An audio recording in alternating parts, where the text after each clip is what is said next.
My 12-year-old brother exposed our family's biggest lie. I'll never forget the exact moment our family's carefully constructed life fell apart. It was July 4th, our annual family reunion, the backyard filled with relatives, neighbors, and friends. The afternoon sun was warm, the grill was going, and red, white, and blue decorations hung from every possible surface. My 12-year-old brother Noah stood in front of our extended family, laptop in hand, excitement radiating from his face. He'd been mysterious about his special presentation all day. "I did a really cool science project I want to show everyone," he announced, his voice cracking with that preteen enthusiasm. "It's about our family history." I froze, my plastic cup of lemonade halfway to my lips. Across the yard, I saw my mother Karen's smile falter for just a second before she forced it back into place. My father Mike, or the man everyone believed was Noah's father, suddenly became very interested in flipping burgers on the grill. If you've ever witnessed a family secret being exposed, hit that subscribe button now. Because what happened next changed everything we thought we knew about ourselves. So for my science project, we learned about DNA and genetics. Noah continued, oblivious to the tension suddenly electrifying the air around him. And I thought it would be cool to see where our family really comes from. My stomach dropped. No, he couldn't have. "I saved up my birthday money and ordered one of those Ancestry DNA kits," he said proudly, turning his laptop around to show a colorful pie chart. And look what I found out. In that moment, I saw 12 years of careful lies begin to unravel. 12 years of my parents constructing elaborate stories to explain away the differences in appearance, the inconsistencies in family medical history, the missing baby pictures. 12 years of protecting Noah from a truth they never wanted him to know. Mike is not Noah's biological father. I'd known this since I was 18, when my parents sat me down and swore me to secrecy. It would destroy him to know, they'd said. It would destroy our family. But now, as Noah innocently clicked through his presentation, pointing out genetic markers and heritage percentages that made it mathematically impossible for Mike to be his father, I realized that the real destruction wasn't in the truth itself. It was in the lies we'd built around it. My name is Alex. I'm 23 years old, and this is the story of how my little brother accidentally exposed our family's biggest secret, and how that exposure forced us to confront not just the truth about Noah's paternity, but the web of deception we'd all become entangled in. This isn't just about a DNA test revealing unexpected biology. It's about what happens when a family built on secrets suddenly has to face the truth. It's about a 12-year-old boy whose innocent curiosity shattered the only reality he'd ever known. And it's about whether love, real, honest love, can survive after the lies are stripped away. Sometimes the most devastating revelations come from the most innocent sources. And sometimes it takes a child to force adults to finally tell the truth. From the outside, we were the perfect American family. Mom, dad, 2 kids, and a golden retriever named Max in a 4-bedroom colonial with a white picket fence. Literally. My parents even met in the most storybook way. High school sweethearts who married right after college. Karen, my mom, became an elementary school principal, beloved by students and respected by parents. Mike built a successful real estate development company from scratch. They were fixtures in the community, charity auction organizers, little league coaches, church volunteers. I was their first child, planned and prepared for, with all the enthusiasm of young parents determined to do everything right. Family photo albums are filled with my baby pictures, carefully labeled with dates and milestones. Noah's baby book tells a different story. It's sparse, with gaps and missing dates. There are no hospital photos, no proud father holding his newborn son. The first pictures start when he's about 2 weeks old. There's a reason for that. When I was 10, my parents went through what they called a rough patch. I remember hushed arguments behind closed doors, my dad sleeping in the guest room, and eventually, him moving into an apartment downtown for 3 months. What I didn't know then was that during that separation, my mother briefly reconnected with an old college boyfriend who was passing through town. It was a mistake, she would later tell me, a moment of weakness during a painful time, a one-night stand that resulted in an unexpected pregnancy. By the time she discovered she was pregnant, she and my dad had already begun reconciliation talks. They were working with a marriage counselor, rebuilding what they'd lost. The pregnancy threatened to derail everything. My mother told me she'd been prepared to raise the baby alone. She'd even drafted a letter releasing my father from any obligation, ready to file for divorce if that's what he wanted. But my father made a different choice. "I love you," he told her, "and I'll love this baby too." They reconciled fully. My father moved back home, and when Noah was born, Mike's name went on the birth certificate. As far as the world was concerned, as far as Noah was concerned, he was a Thompson, just like the rest of us. Only 3 people knew the truth. My parents and Noah's biological father, who signed away his parental rights and moved across the country, agreeing never to make contact. When I turned 18, my parents decided I was old enough to know. They sat me down in the living room after Noah had gone to bed. "There's something about our family you need to know," my mother began, her hands twisting nervously in her lap. I still remember the shock washing over me as they explained, how I looked back and forth between them, searching their faces for some sign that this was an elaborate joke. "But he looks just like Dad," I protested. "Everyone says so." "People see what they expect to see," my father said quietly. "We've encouraged certain comparisons and discouraged others." It was true. For years, whenever someone mentioned Noah had my mother's eyes or my father's smile, my parents would beam and agree. When more problematic observations arose, like why Noah was the only one in the family with naturally curly hair, or why he didn't have the distinctive Thompson cleft chin, they had ready explanations. "He takes after my side of the family," my mother would say, pointing to a distant cousin with similar features. "The chin often skips a generation," my father would explain with authority. They created a mythology around Noah's genetics that everyone accepted without question. They carefully edited family medical history forms, leaving out my father's family history of heart disease when filling out Noah's school and medical paperwork. They even maintained the fiction with Noah himself. When he did a basic Punnett square exercise in 4th grade and came home confused about how he could have blue eyes when both my parents have brown, my mother launched into a complicated explanation about recessive genes that was just plausible enough to satisfy a 10-year-old's curiosity. "Why are you telling me this now?" I asked that night when they revealed the truth. "Because you're an adult," my father said. "And because we need your help protecting Noah from this." "You want me to lie to him too?" "We want to protect him," my mother corrected. "He's too young to understand. It would only hurt him to know." I reluctantly agreed, telling myself it wasn't my secret to tell, that my parents had the right to decide what was best for their son. For 5 years, I kept their secret. I deflected Noah's occasional questions about family traits. I nodded along when relatives commented on how much he looked like our dad. I became complicit in the elaborate fiction my parents had constructed. I told myself we were protecting Noah, that the lie was kinder than the truth. But deep down, I always wondered, how long could we really keep this secret? And what would happen when the truth inevitably came out? I never imagined it would be Noah himself who would uncover it, or that he would do so in front of everyone we knew. The signs were there for months, but none of us recognized them for what they were, the first threads being pulled in our family's tapestry of lies. It started with Noah's 7th grade science class. His teacher, Mr. Reeves, had a passion for genetics that he passed on to his students. Noah came home bubbling with excitement about Punnett squares, dominant and recessive traits, and the amazing world of DNA. "Did you know that earlobes can be attached or detached, and it's genetic?" he announced at dinner one night, examining each of our ears in turn. "Dad and I both have detached earlobes, but Mom and Alex have attached ones." My parents exchanged a quick glance before my father laughed. "See? Proof you're my kid. As if there was any doubt." I watched Noah beam at this confirmation of connection, unaware that my parents were carefully steering him toward observations that supported our family narrative. A few weeks later, Noah's class started a heredity project. Each student had to create a family trait chart, tracking specific genetic characteristics through at least 3 generations. "I need to know if Great-Grandpa Thompson had a cleft chin like you and Alex, Dad," Noah said, notebook in hand. "He sure did," my father replied smoothly. "Strong Thompson genes." Noah frowned slightly. "How come I didn't get it?" "Sometimes traits skip a generation," my mother interjected quickly. "Like my father's curly hair. You got that from him." Noah seemed satisfied with this explanation, but I noticed him studying old family photos more carefully after that, his eyes lingering on faces, comparing features. The real turning point came when Mr. Reeves invited a guest speaker from a local university. The professor brought DNA testing kits similar to the commercial ancestry tests and demonstrated how they worked. "This is so cool," Noah told us afterward. "We swabbed our cheeks in class, but we didn't get to process the samples. The professor said these home kits can tell you exactly where your ancestors came from, down to specific regions." My mother's smile tightened. "That's interesting, honey. Can I get one, please? They're on sale for $79 and I have birthday money saved up." "Those tests aren't very accurate," my father said dismissively. "They make a lot of claims they can't back up." "But Mr. Reeves said they're getting really precise now. He did one and found out he's 22% Scandinavian." "We'll think about it," my mother said, effectively ending the conversation.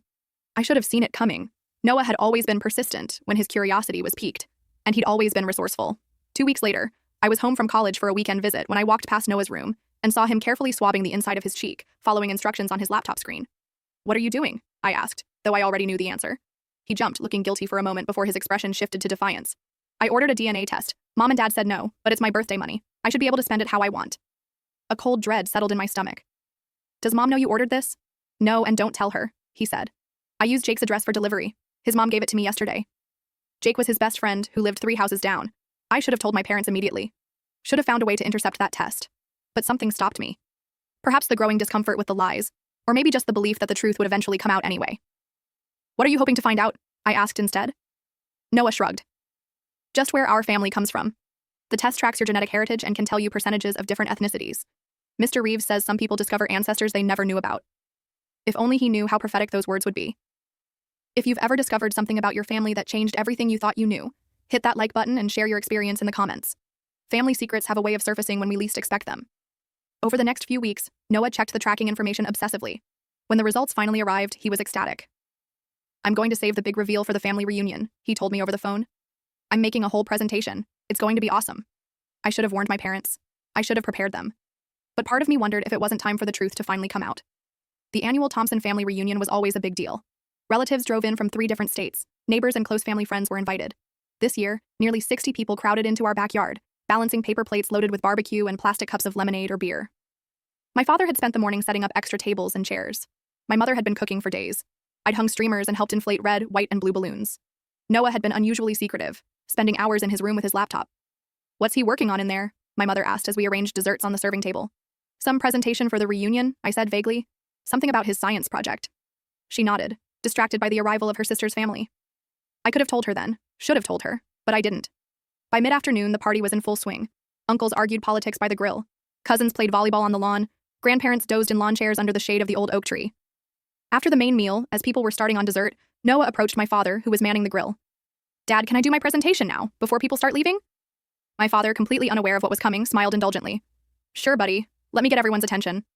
He clinked his spatula against his beer bottle. "Hey, everyone. Noah has a special presentation he'd like to share with us. Let's give him our attention." People settled into chairs or stood in small groups, paper plates in hand, curious smiles on their faces. Noah connected his laptop to the portable projector my father used for work presentations. A blue screen illuminated the side of our garage. "So, for my science project this year, we studied genetics and heredity," Noah began, his voice carrying across the suddenly quiet yard. "I got really interested in DNA and how it determines who we are and where we come from." My eyes found my mother in the crowd. She was smiling, but I could see tension in her shoulders. She caught my gaze, and I tried to communicate a warning with my eyes, but she just looked confused. "I decided to do one of those ancestry DNA tests to find out more about our family history," Noah continued enthusiastically. "And I got some really cool results." My mother's smile froze. Across the yard, my father stopped mid-flip of a burger, the spatula suspended in air. "First, I found out I'm 42% British and Irish," Noah said, clicking to a colorful pie chart. "That makes sense because we know Great-Grandma Sullivan came from Ireland." A few relatives nodded in agreement. My mother took a step forward, her face pale. "I'm also 27% German, 15% French, and 8% Eastern European," Noah continued. "But the coolest part is, I found these genetic relative matches." He clicked to a new slide showing a list of names with percentage matches beside them. The system found second and third cousins I didn't even know I had. "And look," he pointed excitedly, "it found Mom and Alex too. Mom is a parent match with 50% shared DNA, which makes sense, and Alex is my half-sibling with 25% shared DNA." A confused murmur rippled through the crowd. Half-sibling? That couldn't be right. Noah, oblivious to the growing tension, continued happily. "The weird thing is, Dad doesn't show up in my genetic relatives at all. The test must have made a mistake, right?" The silence that followed was deafening. 60 pairs of eyes swiveled between Noah, still smiling expectantly, and my parents, who stood frozen in place like actors who'd forgotten their lines. My Aunt Susan was the first to react. "That can't be right," she laughed nervously. "Those tests make mistakes all the time."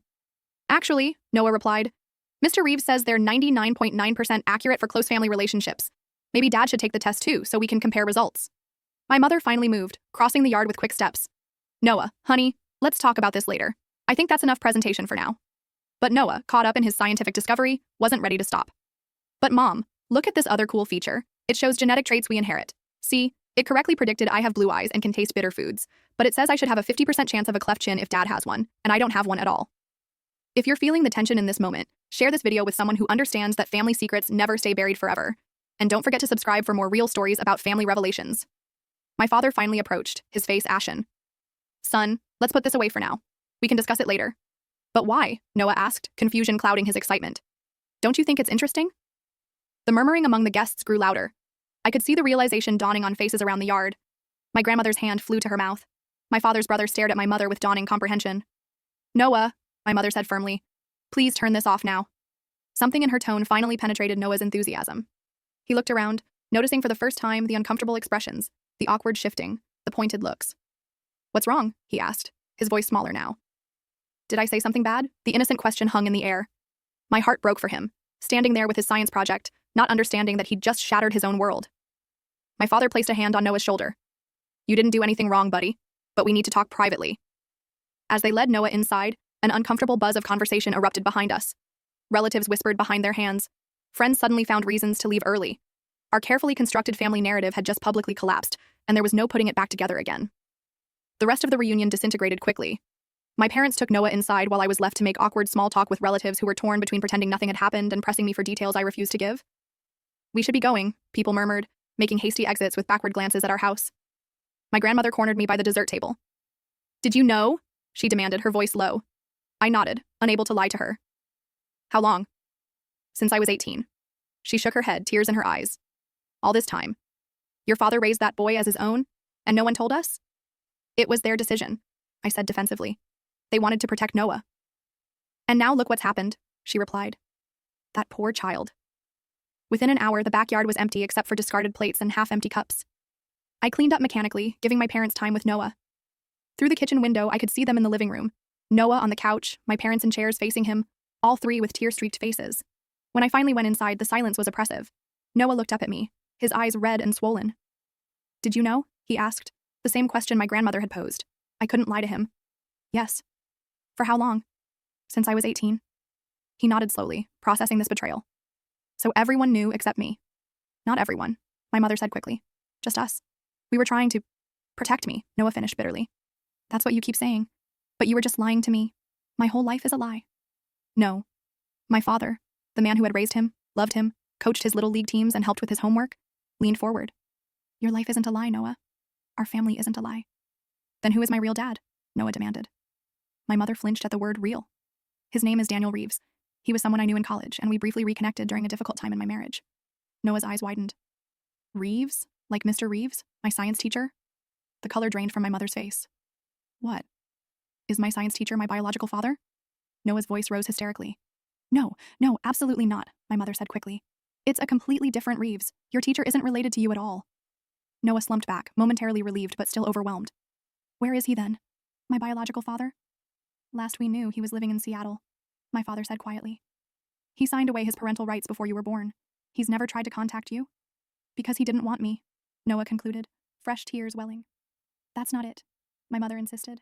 It was a complicated situation. He knew you would have a father who loved you, who wanted to be your dad. Noah looked at my father, really looked at him, perhaps for the first time seeing the man who had chosen to love him rather than the man he'd assumed was connected by blood. Why didn't you tell me? He asked, his voice small. Didn't I deserve to know? My parents exchanged glances, the weight of 12 years of deception hanging between them. We thought we were doing what was best, my father said finally. We wanted you to feel secure, to know you belonged in this family without question. But I've been asking questions my whole life, Noah cried. Why I don't have the Thompson chin, why I'm the only one with curly hair, why I can roll my tongue and none of you can. I knew I was different and you made me think I was crazy for noticing. I hadn't considered that perspective before, how our family's lies might have made Noah doubt his own observations, his own reality. We're sorry, my mother whispered. We made a mistake. A 12-year mistake, Noah said. He stood up suddenly. I need to be alone. He ran upstairs, his bedroom door slamming moments later. The three of us sat in heavy silence. What do we do now? I finally asked. My father rubbed his face wearily. I don't know. I honestly don't know. My mother stared out the window at the remnants of our family gathering. Everyone knows now. There's no taking it back. The perfect family image we'd maintained for so long had shattered completely, and in its place was something raw and painful and real, a truth we'd all have to learn to live with. Starting with Noah, who had to somehow make sense of a world where the most basic facts of his identity had been hidden from him by the people he trusted most. Noah didn't come out of his room for dinner that night, or breakfast the next morning. My mother left trays outside his door that returned barely touched. The house felt like it was holding its breath, waiting for something to break. By the second day, my father had fielded dozens of calls from relatives and friends. Some were supportive, others judgmental, all curious. My mother had taken a week of emergency leave from her school. I extended my visit indefinitely, unable to imagine leaving them to deal with this alone. On the third morning, Noah finally emerged, hollow-eyed and quiet. He sat at the kitchen table while my mother anxiously prepared his favorite breakfast. I have questions, he said simply. And I want real answers this time. My parents nodded, relief and apprehension mingling on their faces. I started to leave, to give them privacy, but Noah stopped me. Stay, Alex. I want you here too. We gathered around the table, the four of us like countless family breakfasts before, except nothing was the same. I want to know everything, Noah said. From the beginning. My parents exchanged glances, and then my mother began. She explained the separation, the brief relationship with Daniel, the reconciliation with my father. She didn't sugarcoat it or make excuses. For the first time, she spoke to Noah like the young adult he was becoming, not the child they'd been trying to protect. When we found out I was pregnant, we had a choice to make, she said. Your dad? She glanced at my father. Mike could have walked away. Many men would have. But he chose to stay. He chose you, Noah. He chose us as a family. Did my biological father want me? Noah asked, the question that had clearly been haunting him. My father answered this one. He was just starting a new life across the country. He wasn't in a position to be a parent. But he didn't abandon you, Noah. He made a conscious decision that you would be better off with a stable two-parent family. With us. Do I look like him? Noah's voice was barely audible. My mother reached for her phone, hesitated, then pulled up a photo I'd never seen before. This is Daniel, about a year before you were born. Noah stared at the image of a man with familiar curly hair and blue eyes. The resemblance was unmistakable. He swallowed hard. Does he know about me? Does he ever ask about me? Another exchanged glance between my parents. We haven't been in contact with him since before you were born, my mother admitted. That was part of the agreement. So he doesn't even know what I look like? What I'm interested in? Anything about me? The pain in Noah's voice was raw. It wasn't just about discovering his biological father wasn't who he thought. It was realizing that somewhere out there was a man connected to him by blood who was a complete stranger. Can I contact him? Noah asked. My parents looked stricken. This was clearly a possibility they hadn't prepared for. Noah, my father began carefully, we need to think about what that would mean for everyone involved. Daniel has his own life now. He might have a family who doesn't know about you. So more lies, Noah said bitterly. That's your solution to everything. No, my mother said firmly. No more lies. But this isn't just about what we want or what you want. It's about respecting Daniel's life too. Noah was quiet for a long moment. I don't even know who I am anymore, he finally said. Everything I thought about myself is wrong. My father reached across the table, tentatively placing his hand over Noah's. You're still you, Noah. You're still our son. Biology doesn't change who you've grown up to be. Noah didn't pull his hand away, but he didn't look convinced either. I need time, he said simply. I need time to figure out what this means for me. It was the most mature thing I'd ever heard my little brother say. The weeks that followed were a slow, painful process of rebuilding our family from the ground up, this time on a foundation of truth, rather than carefully constructed fiction. Noah went through phases. Some days he was angry, slamming doors and refusing to talk. Other days he was deeply sad, looking through old family photos with new eyes, questioning every memory. There were days he clung to our father, as if afraid he might lose him now that the biological connection was gone. And days he could barely look at our mother, feeling betrayed by her deception. My parents gave him space when he needed it and answers when he asked for them. They arranged for family therapy sessions where we all learned to talk about the secret that had shaped our family dynamics for 12 years. I feel like I've been living someone else's life, Noah said during one session. Like the real me was hidden away somewhere. You are the real you, our father insisted. Your DNA doesn't define you, Noah. Your experiences, your choices, your heart, that's what makes you who you are. But part of me comes from him, Noah said. From Daniel. A part I know nothing about.